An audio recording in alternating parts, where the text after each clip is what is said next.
इस अद्वितीय मिशन को अंतर्राष्ट्रीय स्तर पर काफ़ी सराहा गया और चीन की सरकार ने इसे प्रॉम्प्ट और प्रोफेशनल करार देते हुए भारत की काफ़ी तारीफ की। जय हिंद दोस्तों, मैं Pavan Agarwal, CEO defence and security alert magazine. आशा है आप स्वस्थ एवं सतर्क होंगे। दोस्तों, आज यह वीडियो भारतीय सेनाओं के प्रति DSA का एक समर्पण है। काफ़ी लोग जानते हैं कि जब भी मातृभूमि पर कोई संकट आता है तो हमारी तीनों सेनाएं मुस्तैदी से उस संकट का सामना करते हैं।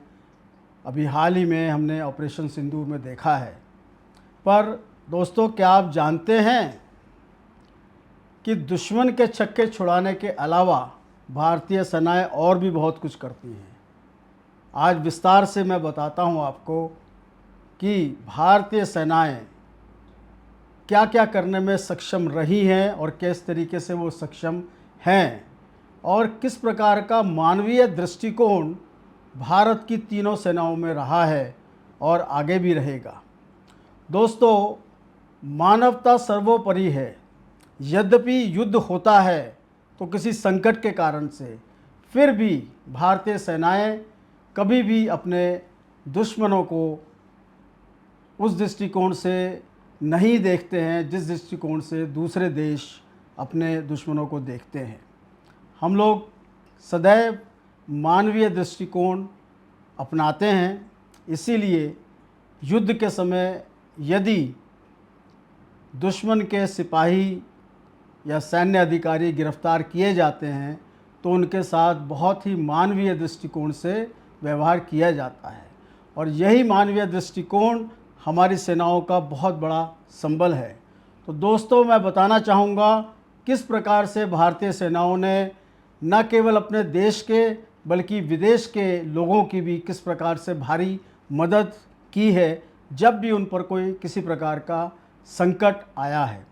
2004 में दोस्तों बहुत बड़ा सुनामी और तूफ़ान आया था जिसके अंदर भारत के अलावा इंडोनेशिया, मलेशिया, इस प्रकार की कई देश थे जहां पर यह संकट बहुत बड़ी तबाही लेकर के आया था। ऐसे समय में भारत ने एक ऑपरेशन शुरू किया था जिसका नाम था ऑपरेशन सी वेव। यह एक समन्वय मानवीय राहत अभियान था जिसमें भारतीय नौसेना ने अपने 27 से अधिक जहाज, हेलीकॉप्टर और विमान तैनात किए थे। INS Rajput, INS Ranjit, INS निरूपक और अन्य जहाज़ों से खाने पीने का सामान, भोजन, दवाइयाँ व आवश्यक मेडिकल टीमें उस प्रभावित क्षेत्रों में भेजी गई थीं।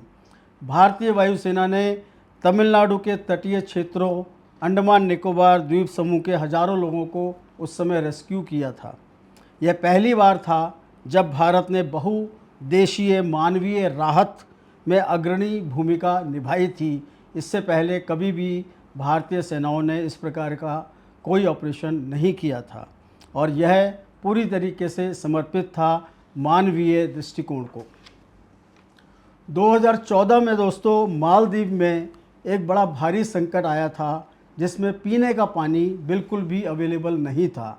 ऐसे समय में 2014 में भारतीय सेनाओं ने ऑपरेशन नीर के नाम से एक अभियान शुरू किया था जो दिसंबर 2014 में मालदीव की राजधानी माले में प्रारंभ किया गया था।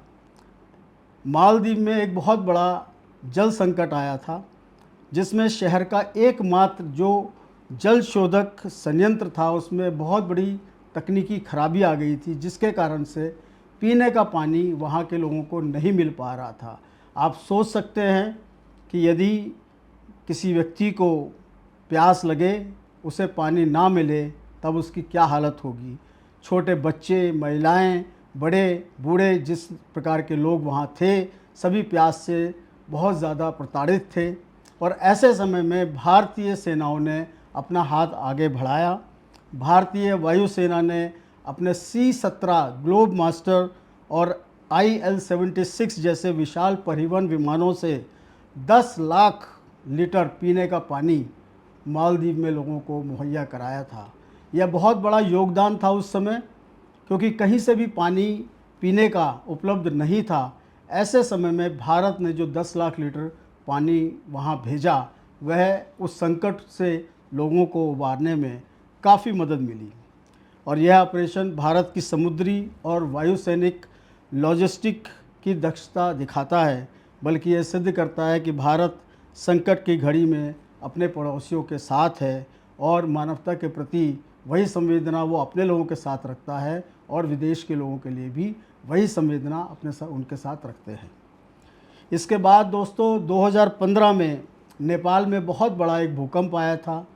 तब भारतीय सेनाओं ने ऑपरेशन मैत्री के नाम से एक विशेष अभियान शुरू किया था। इस अभियान के अंतर्गत 25 अप्रैल 2015 को 7.8 तीव्रता का जो भूकंप नेपाल में आया था, उसमें हज़ारों लोगों की जान चली गई थी। राजधानी काठमांडू के समेत कई और शहर भी बर्बाद हो गए थे। ऐसे समय में भारत ने मात्र 15 मिनट के भीतर प्रतिक्रिया देते हुए ऑपरेशन मैत्री शुरू किया। यह न केवल तेज़ी से बल्कि द्विपक्षीय सहयोग का भी एक बहुत बड़ा उदाहरण है। भारतीय वायुसेना ने लगभग 40 से अधिक सॉर्टीज़ की और उसके ज़रिए राहत सामग्री, मेडिकल टीम और इंजीनियरिंग टीम्स को वहाँ पहुँचाया। आप जानते हैं जब भूकंप आता है तो बिल्डिंग्स धराशायी हो जाती हैं, सड़कें टूट जाती हैं और एक बहुत बड़ी मात्रा में मलबा इकट्ठा हो जाता है। इस मलबे में अनेक जानें दबी हुई होती हैं। भारतीय सेना ने ऐसे संकट के समय में उस मलबे को अपनी सूझबूझ से हटाया और काफ़ी जानें वहाँ जो फंसी हुई थी उस मलबे में, उनको वहाँ से बाहर निकाला। ऐसे समय में यह बताना भी उल्लेख्य है कि लगभग 9,500 लोगों को इस मलबे से भारतीय सेनाओं ने बाहर निकाला था। यानी इतने लोगों की जानें बचाई थीं और इनमें से एक भी व्यक्ति भारतीय नहीं था। ये सभी हमारे नेपाली भाई थे। तो यह सिद्ध करता है कि भारत सदैव मानवीय संवेदनाओं को सर्वोपरि रखता है।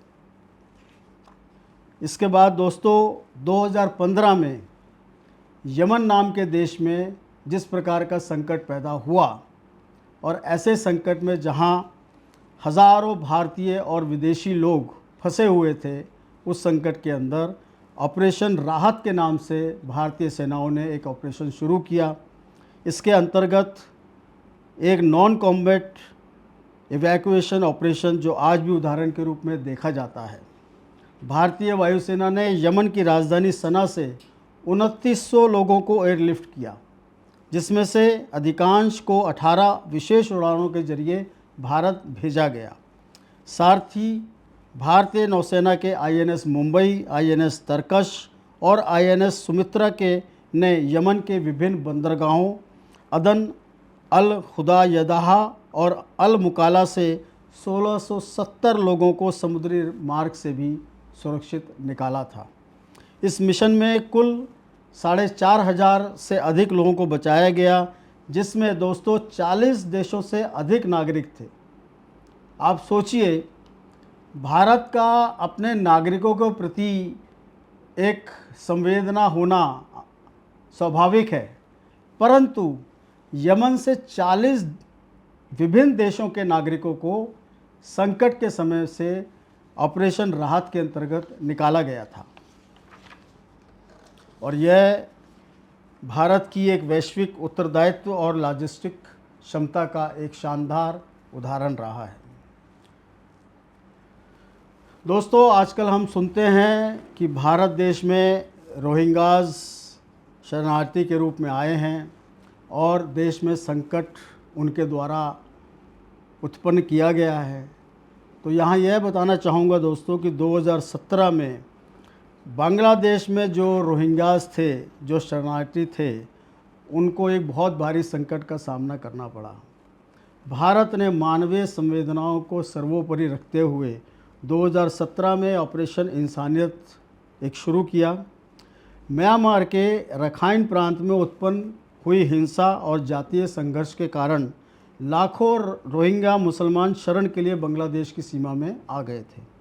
इस अप्रत्याशित मानवीय संकट के दौरान भारत ने ऑपरेशन इंसानियत शुरू किया, एक ऐसा अभियान जिसने भारत को नैतिक और मानवीय प्रतिबद्धता को दर्शाया। भारतीय वायुसेना के C-17 ग्लोब मास्टर विमान के जरिए भारत ने खाने पीने की सामग्री, खाद्य तेल, दवाइयाँ, टेंट, घरेलू सामान वहाँ उपलब्ध कराया। राहत सामग्री सीधे कुतुब लॉन्ग शिविर कॉक्स बाज़ार में पहुँचाई गई, जहाँ लाखों रोहिंग्या शरणार्थी अस्थायी कैंपों में रह रहे थे और उनकी हालत काफ़ी ख़राब थी। ऐसे समय में भारत ने जो सुख सुविधा और जो राहत ऑपरेशन इंसानियत के माध्यम से वहाँ रोहिंग्या शरणार्थियों को दी, यह अभूतपूर्व थी और मुझे लगता है कि विश्व में इस प्रकार की मानवता शायद इससे पहले कभी देखने को नहीं मिली थी। और यह भारत की एक नीति है नेबरहुड फर्स्ट, यह उसको भी अनुमोदित करती है। 2023 में दोस्तों भारतीय सेनाओं ने तुर्की और सीरिया में जो भूकंप आया था, ऑपरेशन दोस्त के नाम से बहुत बड़ी मदद तुर्की और सीरिया में भारतीय सेनाओं ने की। 6 फरवरी 2023 को तुर्की और सीरिया में आए भूकंप ने हज़ारों लोगों की जान ले ली और ऐसे समय में पूरे क्षेत्र को एक तबाही के रूप में देखा गया। भारत ने मानवता के आधार पर तत्काल सहायता भेजते हुए ऑपरेशन दोस्त शुरू किया और भारतीय वायुसेना के C-17 ग्लोब मास्टर विमानों से NDRF की 3 टीमें और विशेष प्रशिक्षित डॉग स्क्वाड को वहां भेजा ताकि मलबे में दबे हुए नागरिकों को बचाया जा सके और एक पूर्ण रूप से सुसज्जित 30 बेड्स का फील्ड हॉस्पिटल वहां इस्टेब्लिश किया गया। इस अस्पताल में surgery, trauma care, X ray unit, operation theatre और बाल चिकित्सा जैसी सभी सुविधाएं शामिल थी। भारत ने तुर्की और सीरिया को कुल 250 टन राहत सामग्री भेजी थी, जिसमें टेंट, जनरेटर, दवाइयाँ और भोजन सामग्री आदि शामिल थी। ऑपरेशन दोस्त ने भारत की जो भावना है वसुधैव कुटुंबकम, उसको परिलक्षित किया और वैश्विक स्तर पर उसको स्थापित किया। 2025 में दोस्तों ऑपरेशन ब्रह्मा शुरू किया गया, जो म्यांमार में एक बहुत बड़ा भूकंप आया था उसमें राहत देने के लिए। मार्च 2025 में म्यांमार के मध्य क्षेत्र में 7.6 तीव्रता का शक्तिशाली भूकंप आया, जिसमें सैकड़ों लोगों की जानें गई और बुनियादी ढांचा पूरी तरह ढह चुका था। भारत ने तुरंत मानवीय सहयोग की भावना को दिखाते हुए ऑपरेशन ब्रह्मा शुरू किया। भारतीय वायुसेना के C-17 और IL-76 विमानों के माध्यम से 656 टन राहत सामग्री, 80 सदस्यीय NDRF टीम, 200 बेड का मोबाइल फील्ड हॉस्पिटल और AI समर्थित रोबोटिक सर्विलांस ड्रोन म्यांमार को भेजे। भारतीय मेडिकल टीमों ने लगभग 1350 घायलों का इलाज किया और कई लोगों को सुरक्षित मलबे से बचाया। यह पहला मौका था जब भारत ने विदेश में AI ड्रोन और डिजिटल मैपिंग टेक्नोलॉजी का इस्तेमाल किया। ऑपरेशन ब्रह्मा ने फिर से एक बार साबित किया कि भारत अब सिर्फ तुरंत सहायता देने वाला नहीं, बल्कि एक तकनीकी रूप से सक्षम वैश्विक राहत साझेदार भी बन चुका है। 2025 में दोस्तों अभी हाल ही में 8 और 9 जून को अरब सागर में सिंगापुर फ्लैग वाला एक वाणिज्यिक कार्गो जहाज़ MV वैन हे 503 भीषण विस्फोट और आग की चपेट में आ गया था। जहाज़ पर कुल 22 क्रू मेंबर्स थे, जिनमें चीन, इंडोनेशिया, म्यांमार और ताइवान के नागरिक शामिल थे। जैसे ही इस संकट का संकेत मिला, भारतीय नौसेना और कोस्ट गार्ड ने तेज़ी से कार्रवाई की और INS शिवालिक और कोस्ट गार्ड डोर्नियर विमान की मदद से 18 क्रू सदस्यों को सुरक्षित निकाल लिया। यह अभियान अत्यंत ही तेज प्रतिक्रिया, उच्च समन्वय और समुद्री खोज एवं बचाव कौशल का एक बहुत बड़ा सटीक उदाहरण बना। इस अद्वितीय मिशन को अंतर्राष्ट्रीय स्तर पर काफ़ी सराहा गया और चीन की सरकार ने इसे प्रॉम्प्ट और प्रोफेशनल करार देते हुए भारत की काफ़ी तारीफ़ की। इससे भारत की समुद्री सुरक्षा और वैश्विक मानवतावादी भूमिका और अधिक मजबूत हुई। तो दोस्तों, ये कुछ ऐसे उदाहरण हैं जो यह सिद्ध करते हैं कि भारतीय थल सेना, जल सेना और वायु सेना केवल अपने दुश्मनों को अपने पराक्रम से परास्त नहीं करती, परंतु मानवता पर आए हुए किसी भी संकट को झेलने में, मानवता की रक्षा करने में सदैव अग्रणी है। तो मुझे उम्मीद है दोस्तों, आप लोगों को एक नया पक्ष भारतीय सेनाओं का आज मैं आपको प्रस्तुत कर सका। आशा है आपको ये वीडियो पसंद आएगी। आप अधिक से अधिक लोग इसको सब्सक्राइब करें, शेयर करें, लाइक करें और कमेंट बॉक्स में जाकर के कृपा करके कमेंट अवश्य करें कि आपको ये वीडियो कैसा लगा। आप स्वस्थ रहें, सतर्क रहें। जय हिंद।